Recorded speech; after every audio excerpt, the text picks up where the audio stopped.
Good morning, everyone. Welcome to the sound check. That's right. It's the sound check. I know I'm excited. Hopefully you can hear me. Can you hear me? Tommy? Tommy, can you hear me? We got a lot of folks that joined us early. I appreciate that. TGIF indeed, Lord Thoth. Thank you for that. We've also got Stephanie. What's going on, Stephanie? Good to see you. Mr. Shirt is here. How's it going, Mr. Shirt?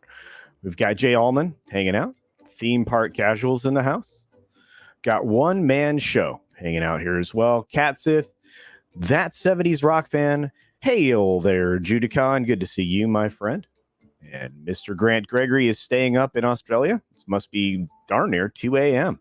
Good to see you, my friend. OC Dobbins is here. Says happy Friday, all. Gug Fugel, indeed. Good to see you, my friend. Thanks for all that you do. And for those of you that are members, I appreciate everything that you do as well. And Mr. Grant Gregory, as a matter of fact, has just become a member of the channel. Thank you, my friend. We are going to be having a member stream here in the next few days. Keep an eye on your notifications. We will be doing that at some time where I think everybody will be awake. That'd be nice, huh? Kind of a weird time, I imagine, but we're gonna get one of those down, and we'll do an early one in in October as well. So good to see you, Horny Alf, Morgan King, Rob Altus. Oh my gosh, you guys, thanks for popping in here. I appreciate each and every one of you. Flipped Outs here. What's up? Hail, brother. Good to see you. One of the founding members of the Fandom Collective. So do be sure to check out Fandom Collective. Okay, gotta mute. Gotta get ready to go. Hey, Captain Trek.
Good morning, good afternoon, good evening, or good night, wherever you are and whenever you're watching, even if it's 2 a.m. in the morning in Australia.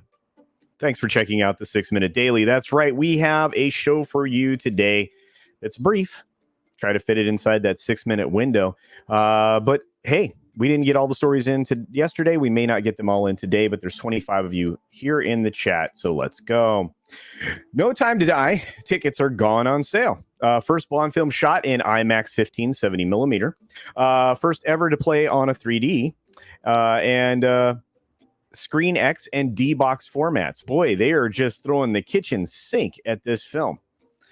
I wonder how the box office is going to look after this, but it looks like it opens on October 8th in the United States and September 30 in the UK, which means we will know from our UK friends how good this film is. It's interesting that they've elected to use so many different formats for this film.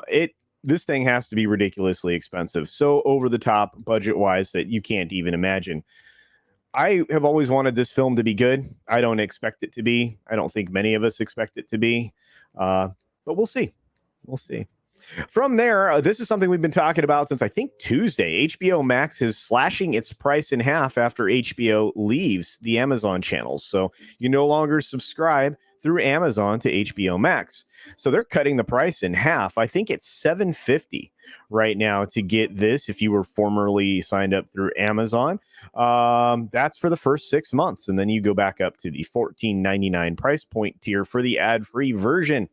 They're trying to stem the millions of people they're going to lose because of this. And I believe it went into effect yesterday. Well, I don't know. We'll see. But it is going to bring their ARPU down for 2 quarters, right at the same time they're expanding, which was already going to bring down their ARPU. If you're an investor, keep an eye out. So inside talent deals in the streaming era are essentially the wild, wild west. They're talking specifically, this is an article from The Wrap, by the way, which this is the way I get the articles in full without subscribing to their pro version, is to go to Malaysia because they usually have these articles there. But anyway, inside these deals, they're talking about how they're compensating stars, producers, directors, top tier talent for all of these kinds of films when they make it to the streaming service, a day and date release or straight to VOD or whatever. So SVOD, I should say. So we'll have to see if how this pans out. As we know, this story has been ongoing for a while, but basically all of the future deals there are going to be crafted entirely differently. And that's the whole point of that story. And there's too much to get into. But I do want to say that in the UK, audience confidence seems to be the deepest concern for the cinemas there. In an uncertain post-pandemic world, a survey finds. And it seems like they surveyed the exhibitors in the independent cinema sector and found that 87%, their highest priority would be increasing audiences over the next 3 years, especially in the demographic that is under the age of 30. Well, you guys have been losing those audiences for a while, and it's because of short attention span theater, which is kind of what we've been raising each successive generation to expect. Not to mention the fact that if you don't make things that are appealing to the parents, they're not going to take their kids to the cinema, which is going to not create the opportunity to gain that audience. Matt G makes a joke here. I appreciate that. I have no idea what that format is, my friend.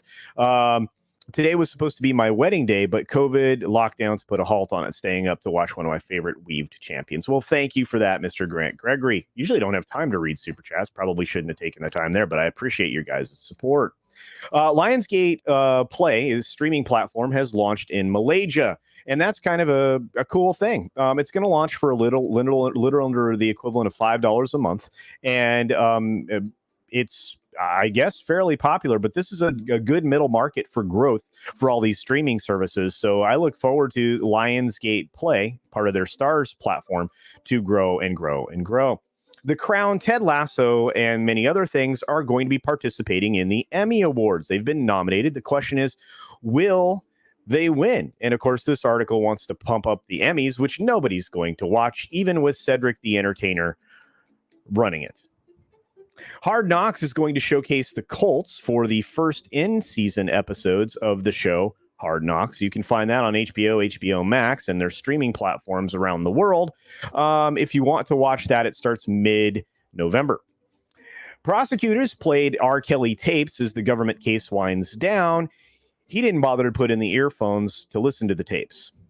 Kind of crazy. I think he knows he's kind of in trouble. Elton John postpones his European shows after his hip injury, still intends to do his U.S. shows starting in January of next year. And we've run out of time. I didn't get to cover Kaylee Cuoco's divorce papers that got served that were asking for things outside of the prenup. Anyway, thank you all for your support. I truly appreciate it. You guys are absolutely the best. Do check out the Friday pre-flight today in just about 3 hours. Be sure to take care of yourself, take care of others, wash your hands, of course, because it's good hygiene. And until next time, bye. Thanks for visiting today.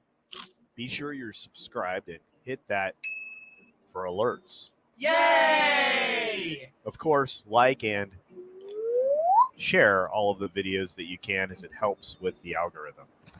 Have a great day.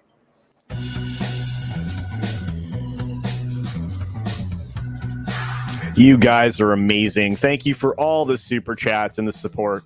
I appreciate you all. Those of you who slid in here a little late, like Fat Steven and Dragon Multimedia LLC.